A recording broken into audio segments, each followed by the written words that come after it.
Ahora respecto a la diputada socialista, ¿cómo era su identidad, no? ¿Se puede decir su nombre toda vez que es conocido? Jenny Álvarez, gracias Doc. Está publicado. Jenny Álvarez, que tiene además, ha generado harta molestia dentro del Congreso, dentro de sus propios correligionarios socialistas. Dentro de la bancada del Partido Socialista ha generado bastante complicaciones porque de hecho tuvieron un almuerzo la semana pasada y todos los diputados socialistas tuvieron que irse a cuarentena preventiva porque son alerta COVID o COVID alerta efectivamente. Entonces están todos bastante molestos. Ella no tenía ninguna vacuna por decisión personal y la Cámara no puede negarle, la mesa de la Cámara no puede negarle el ingreso cada vez que ella va a legislar, por lo que todos los días lunes presentaba un resultado de un PCR para poder hacer ingreso. Ahora, lo paradójico del cuento es que todo el resto del Congreso, menos los parlamentarios, tienen que andar mostrando su pase de movilidad para poder ingresar a hacer su trabajo. Claro. Entonces uno dice, ¿se reducían los aforos cuando ella estaba ahí? No, pues. Si ella no está vacunada, ¿no tiene el pase de movilidad?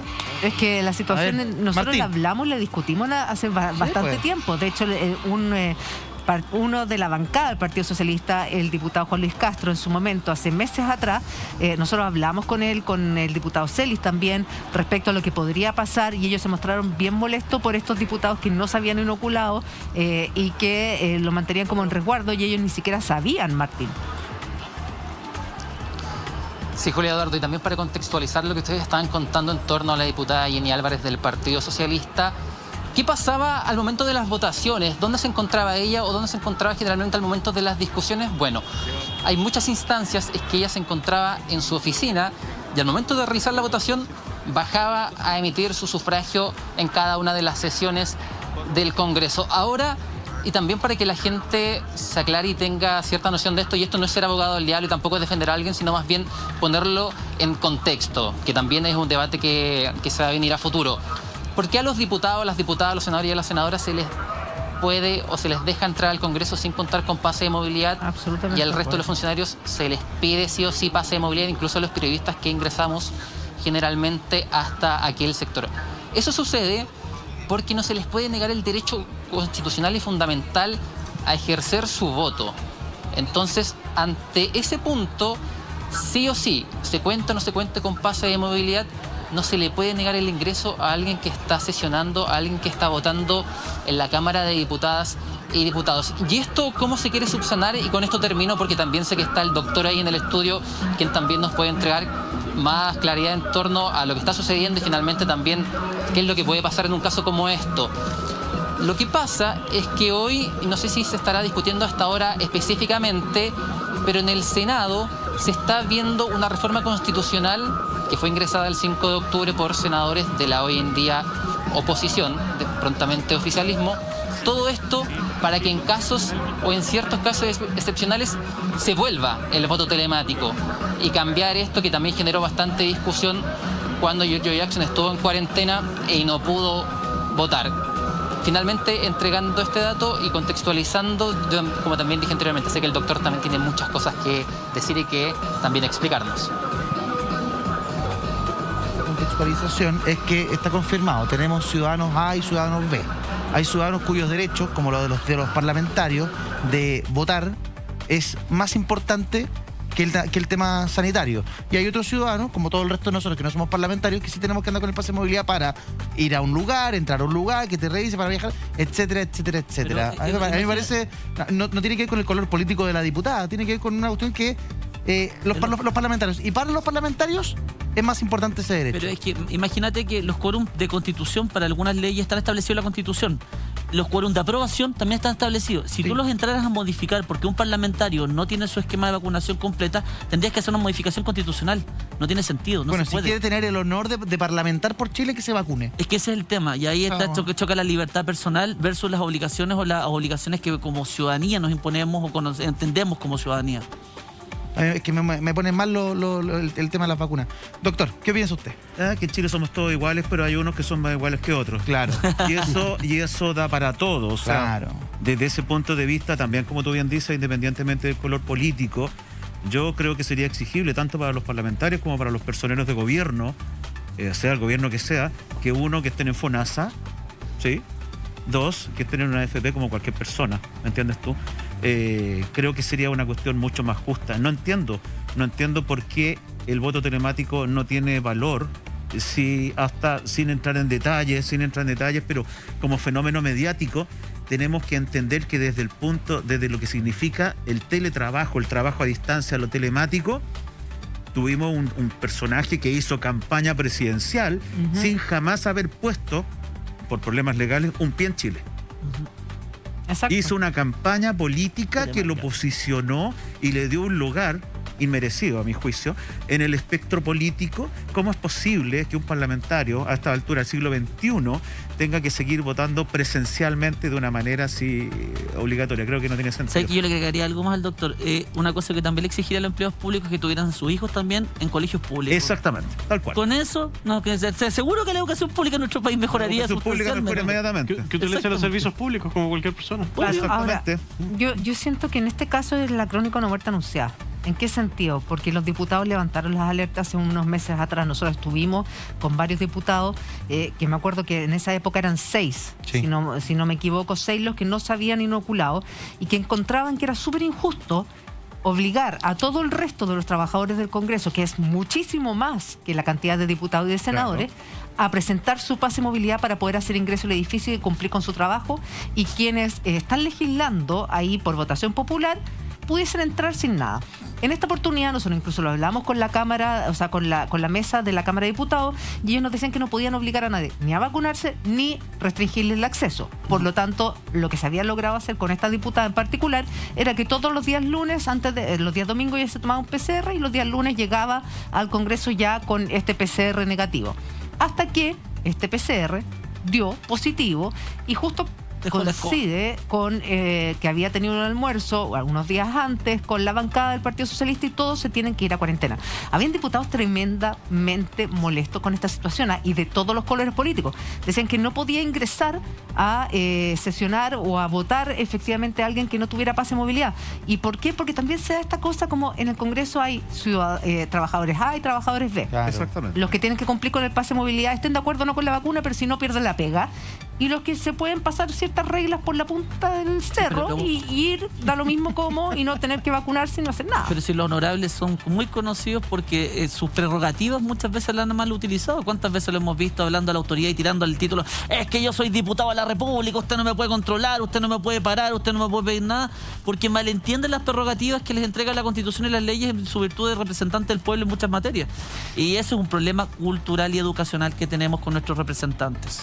¿Quién mejor nos puede entregar más antecedentes respecto a esta polémica en la Cámara de Diputados? Es uno de los COVID alerta o alerta COVID, el diputado Juan Luis Castro. ¿Cómo está, diputado? Buenas tardes. ¿Qué tal? Muy buenas tardes, Juli, y a todo el panel. También encantado de saludarles.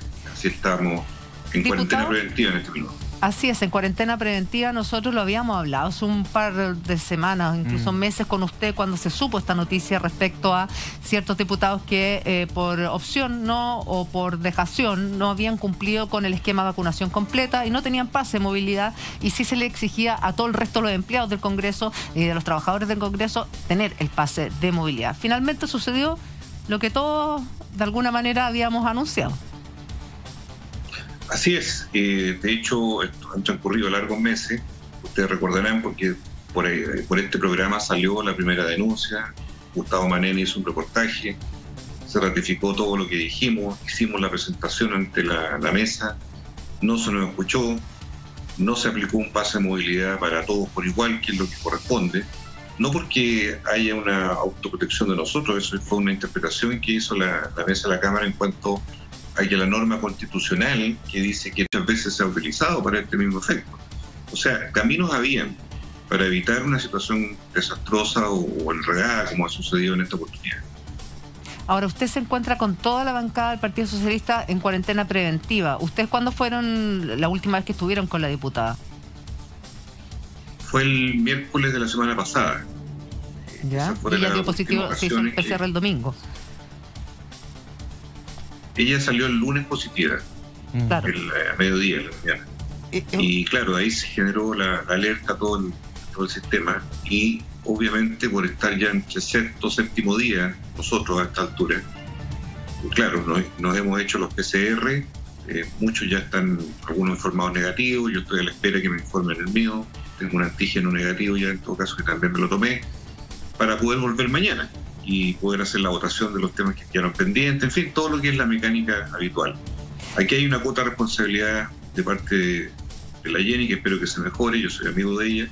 Muchas veces conversábamos, polemizábamos incluso junto a tu Gabriel Jiménez, que somos compañeros de asiento más cercanos, y bueno, nadie puede impedir la libertad de conciencia. Hoy día la vacuna es voluntaria en Chile. Sin embargo, cuando hay roles públicos, cuando hay escenarios o edificios, ¿verdad?, cerrados, con alta aglomeración de personas, en el Congreso trabajan más de 1000 personas, evidentemente que tienen que tomarse esas medidas parejas para todos. Y yo creo que la norma constitucional hoy día queda de alguna manera muy alicaída, porque siempre existen opciones, maneras de poder enfrentar un problema sin provocar daños o afectos hacia terceras personas. Claro. Por lo tanto, yo lo califico de una especie de profecía autocumplida, lo que aquí sucedió a partir de la historia que ha ocurrido. Absolutamente. Doctor, diputado, gusto saludarlo, un abrazo. Espero que esté todo bien ahí con la salud. Sí, pues. Sí, me llega alguna información desde el Congreso, desde los funcionarios del Congreso. Ahora los funcionarios del Congreso, para sacar el código QR, piden fecha de tercera dosis. Hay gente que ya no puede ir incluso a su trabajo al Congreso, ya que es solo un asesor por parlamentario. Todo eso luego de estos contagios. Es decir, se están tomando medidas también en el Congreso Nacional para evitar que esto se desparrame, ¿no? Obvio, claro. De hecho, hoy día supimos que hubo reunión de la mesa con los comités y se está acelerando el proceso de volver a sesiones telemáticas, que es una reforma constitucional, ¿eh? Yo sé que está Claudio ahí. Mire la vuelta larga esta, para llegar a tener que volver a lo telemático cambiando la Constitución. Una cosa que es bastante, no voy a decir tirada de las mechas, porque no soy yo el autorizado para decirlo. Tirada las patillas. No se preocupe. No se tirada las patillas. ¿Qué quiere que le diga? No debiera haber sucedido nunca este episodio. Pero es que la labor que ustedes cumplen es tan importante, Doc, que eventualmente está todo regulado en la Constitución. Pues entonces cualquier cosa que los afecta a ustedes es materia de reforma constitucional, aunque no nos guste. Es un cacho por los quórum, por las formalidades, por todo lo que ustedes quieran. Y es algo tan obvio, tan lógico, que debería ser algo más simple, pero eventualmente ustedes son casi semidioses, pues. Y hay algunos que se aprovechan de eso, pues, doctor.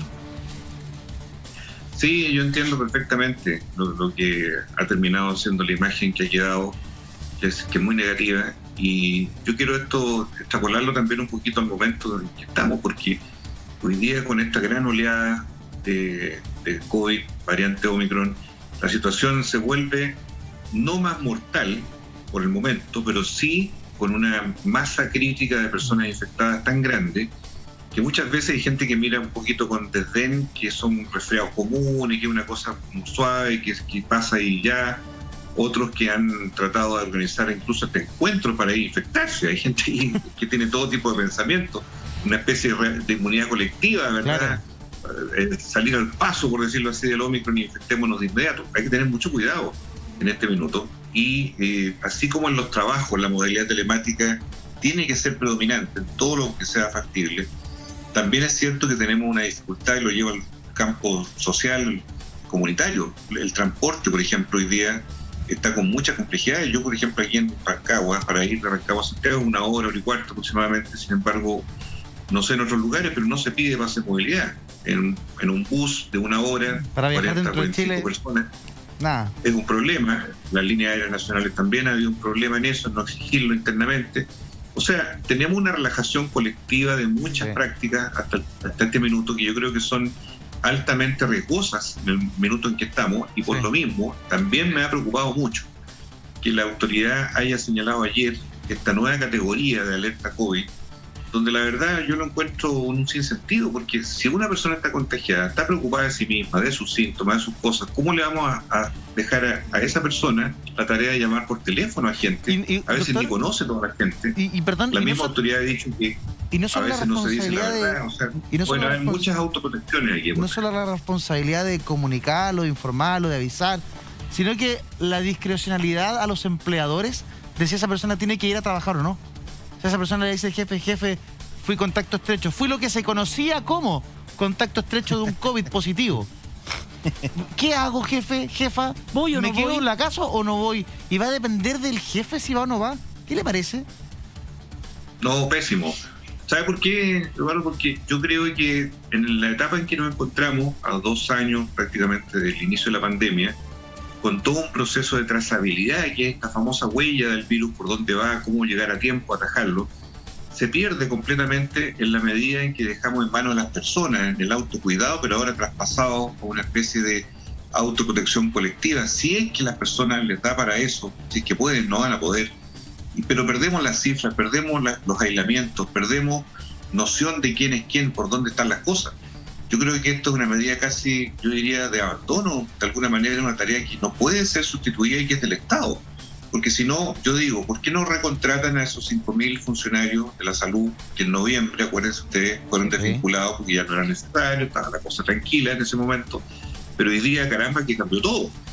¿Por qué no hacemos de nuevo un control estricto, no solo de la frontera, que caramba que hace falta? Fíjense que la noticia dice que casi 7.000 personas entre diciembre y enero se encontraron positivas en Pudahuel. Y de esas, un porcentaje de 1.000, por lo menos, nunca pudieron ser ubicadas. O sea, yo estoy hablando del aeropuerto de Pudahuel, internacional y todo. Son cifras que están apareciendo ahora, que son francamente escalofriantes, porque uno dice, ¿qué está pasando con el control de la pandemia en las condiciones en que ya estamos evolucionando hasta el día de hoy, que se presume que vamos a llegar? Hay cifras de todo tipo, 15, 40.000, de toda especie va lo que viene. Todo eso lo considero yo altamente preocupante, y lo peor que puede hacer una autoridad es que delegue su responsabilidad en el autocuidado. El autocuidado está bien en una dimensión del problema, que es netamente lo personal e individual, pero no para estar haciendo llamadas telefónicas, para estar ubicando no al manejo gente general. Sí, claro, todo eso depende. A los trazadores ya les costó durante la primera etapa de la pandemia hacer la pega y que la gente dijera la verdad. Sí. ¿Por qué? Porque hubo madres que desconocieron a sus hijos. Claro, hubo padres que desconocían a sus hijos, bueno, de esos hay hartos, pero madres menos. Y tú decís, bueno, pero ¿cómo? Si les costó cuando había que hacer trazabilidad, y ahora van a esperar a que la gente llame y diga, oiga, yo fui, ¿cómo se llama? ¿Alerta COVID? Yo soy alerta COVID. Entonces, bloquéenme el pase, por favor. Eso, bloquéenme el pase, no me deje salir a ningún lado, por favor. Gracias, autoridades, los quiero mucho. El mundo de Rosa. Oiga, doctor, que salga negativo, pues. Cuídese. Eso, PCR, ¿cuándo le toca? Ya me hice el antígeno en la mañana, al mediodía el PCR, me lo informan más tarde. Espero que esté todo ok para estar de vuelta mañana en el Congreso. Y esta lección no puede ser volver a tropezar con la misma piedra. Y felicito el programa porque ustedes se adelantaron, yo colaboré también en sus minutos. Jugué mi rol en esto, advertí, no estoy hablando ahora por oportunismo ni mucho menos, porque hemos estado en la misma causa de poner las cosas en su lugar, y si existe un pase de movilidad en Chile, nadie está sobre la ley y tiene que ser exigido para todos. Abrazo, Doc. Te queremos, cuídate. Nos vemos. Que estés bien. Chau.